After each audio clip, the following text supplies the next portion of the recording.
Shalom, selamat pagi. Damai Tuhan bersamamu. Jumpa lagi dengan saya, Abuna Markus Malar OSA dari Paroki Santo Yosef Aivasi. Posisi saya sekarang di puncak Gunung Patah Hati, dekat Paroki Santo Yosef Aivasi. Paroki yang ada di bawah sana, di lembah yang indah itu. Pada pagi hari ini, Ibu Bapak Saudara-saudara, saya kembali membagi renungan harian untuk Ibu Bapak Saudara-saudara dimanapun Anda berada. Sabda suci yang akan kita renungkan hari ini adalah dari Kisah Para Rasul bab 4 ayat 13-21 dan dari Injil Markus bab 16 ayat 9 sampai 15. Yang hendak kita renungkan hari ini adalah dua model hati, dua model manusia.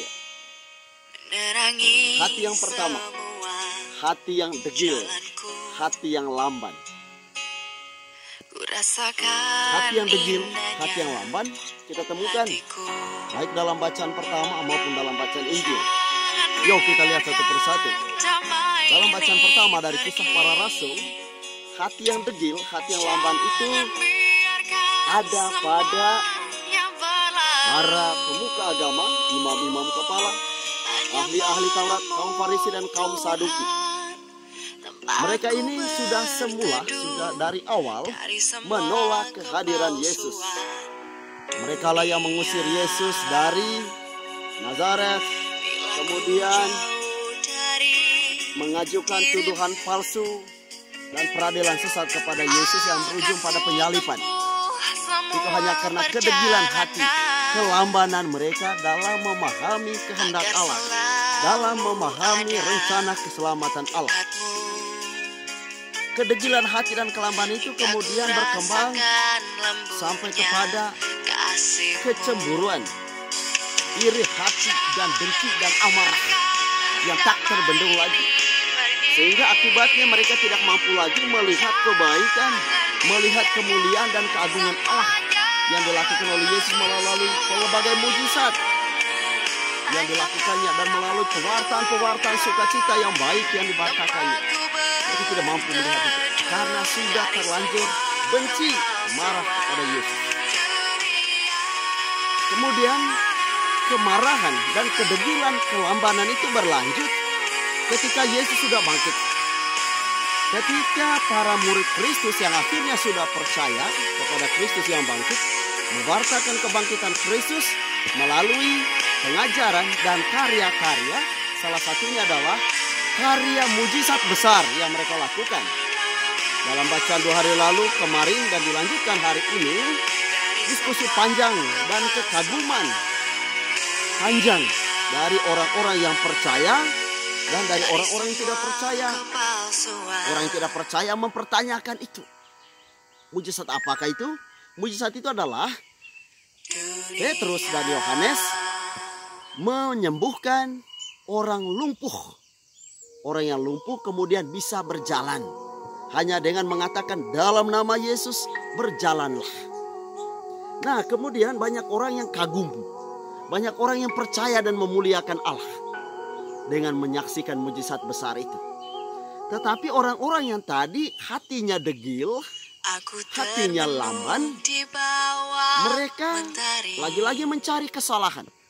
Mereka mempertanyakan, atas kuasa siapakah? Atas nama siapakah mereka melakukan mujizat itu? Dan orang mengatakan, ya tentu saja atas nama Yesus yang telah kamu salibkan itu dan sekarang telah bangkit. Dan mereka bersepakat. Kalau begitu, ketika mereka bersidang di Yerusalem, ketika mereka tidak menemukan alasan untuk menghukum Petrus dan Yohanes, mereka mulai bersepakat. Apa yang harus kita lakukan untuk membendung supaya ajaran ini jangan diteruskan, jangan dibartakan kemana-mana, supaya jangan lagi mereka melakukan mujizat atas nama itu. Sepakat, oke? Kita sepakat, sampaikan kepada mereka, jangan lagi mereka berbicara atas nama itu atau melakukan mujizat atas nama itu.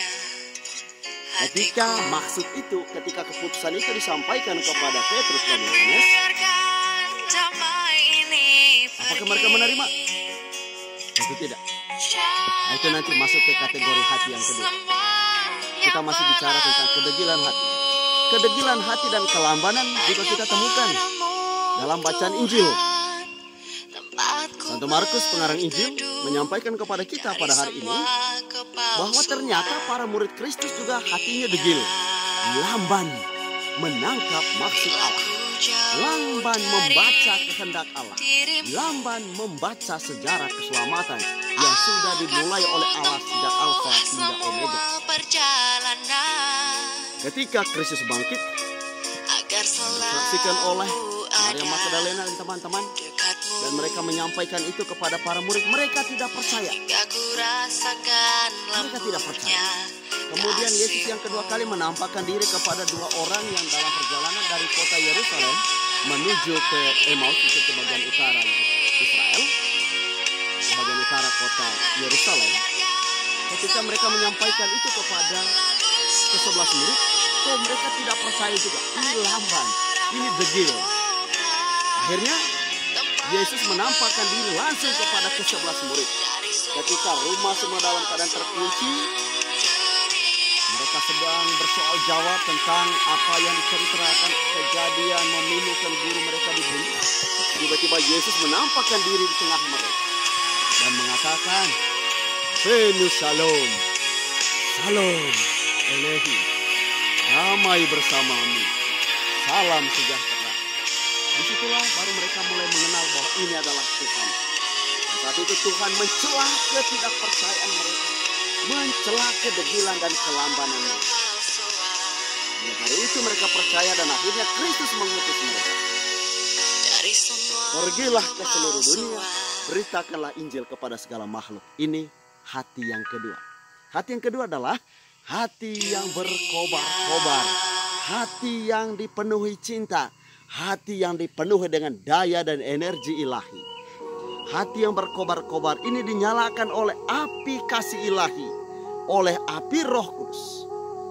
Api Roh Kudus itu yang memungkinkan mereka akhirnya percaya kepada Kristus yang bangkit. Api Roh Kudus itulah, api cinta ilahi itulah yang membuat Rasul Petrus dan teman-teman menjadi berani. Maka ketika tadi para pemuka agama, para imam kepala mengatakan kepada mereka, jangan lagi kamu berbicara atas nama itu. Mereka berkata, kami lebih memilih taat kepada Allah daripada kepadanya.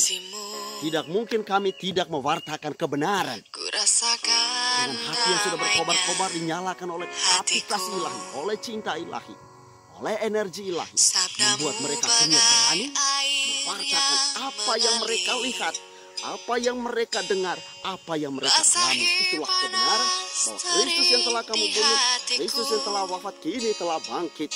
Dan itu mereka wartakan.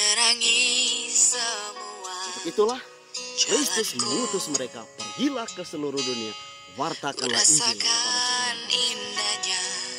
Nah, saudari dan saudara terkasih, pertanyaan untuk kita semua yang sudah dibaptis dalam nama Allah Tritunggal Maha Kudus, kita masuk dalam kategori hati yang mana? Dari dua jenis hati tadi. Satu, hati yang degil, hati yang lamban, atau hati yang berkobar-kobar karena cinta, karena daya ilahi, siap mewartakan sabda Tuhan. Tentukan pilihanmu. Saya sendiri, ketika saya mewartakan sabda Tuhan saat ini, saya tentu saja memilih hati yang kedua. Hati yang berkobar-kobar, hati yang dinyalakan oleh api kasih ilahi. Saudari dan saudara terkasih,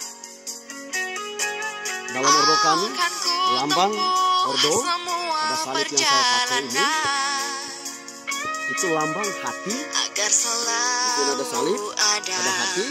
Lambang hati itu hati yang ditembusi dengan pedang. Pedang itu apa? Pedang cinta ilahi. Kemudian hati itu ketika ditembus oleh pedang kasih ilahi, hati itu menyala. Itu hati itu berkobar, hati itu terbakar karena kasih ilahi. Maka sebagai Agustinian, saya harus berkobar-kobar mewartakan Kristus melalui seluruh tutur kata, melalui seluruh sikap hidup, pewartaan dan pelayanan saya. Begitu juga ibu bapak saudara-saudara. Hendaklah hatimu dibakar oleh kasih ilahi. Ketika kita sudah mencintai Tuhan, kita akan seperti Agustinus mengatakan, Wahai sang cinta, terlambat aku mencintaimu. Kenapa mesti dikatakan begitu? Karena dia terlambat pertobatannya. Sudah umur 30-an tahun baru dia bertobat, baru menemukan cinta Allah itu sendiri. Baru menemukan kebenaran. Maka ketika dia menemukan sang cinta, ia berkata, wahai sang cinta, terlambat aku mencintaimu. Sekarang aku menemukan engkau sebagai sang cinta, sang keindahan. Maka saudara dan saudaraku terkasih, marilah kita membuka hati, membiarkan hati kita ditusuk oleh pedang kasih ilahi, dan membiarkan hati kita dinyalakan oleh kasih ilahi itu, oleh api Roh Kudus, supaya kita seperti para rasul giat dan berani serta lantang dan tegas mewartakan kebangkitan Kristus, sukacita Injil, sukacita kepada seluruh dunia. Wassalam, Tuhan memberkati kita semua. Salam kebajikan, salam satu hati, cor unum et anima una in Deo.